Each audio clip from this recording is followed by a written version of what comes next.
Hi everyone, on this video I'm going to show you how to fix lag on Davinci Resolve. If you have encountered any lag on your Davinci Resolve while you are editing a video or while playing back a video, here's how you can resolve it. First, you just need to go to playback,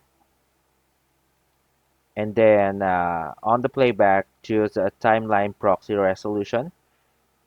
There is actually three options to this one. You have the full, so meaning that the playback video on the Davinci Resolve will play the full resolution of the video. And if you down it to half, the resolution of the playback will go to half. And if you go it to quarter, then the playback resolution will be go to quarter. That will be lessen the hang or the lag on your Davinci Resolve playback. And that's it for this video. Thank you for watching.